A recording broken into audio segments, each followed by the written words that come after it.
bawal magkasakit.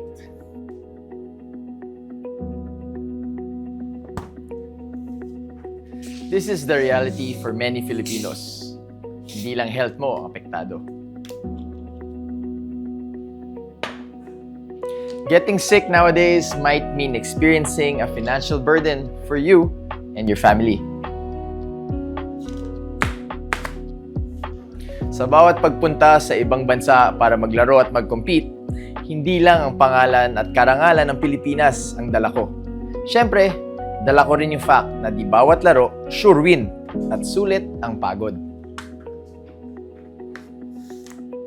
At katulad ng gaya kong OFW, di ko rin maiwasan na hindi mag-alala sa lagay ng mga mahal ko sa buhay na nasa Pilipinas. Kamusta na kaya sila sa Pilipinas? According to a recent study by Coco Life Idea Hub, 62% of Filipino families experienced at least one medical emergency or hospitalization in 2025. Despite this, only 1 in every 6 Filipinos feels truly prepared for a medical emergency. At karamihan sa mga Pinoy, pag nagkaroon ng medical emergency, personal savings pa rin ang unang takbuhan ng pagkukuhaan ng financial support. At most of the time, kulang o hindi naman enough para i-cover ang hospital bills. Medical expenses can easily wipe out your entire emergency funds. So, kung may mangyari sa'yo ngayon na medical emergency, handa ka bang harapin ito ngayon?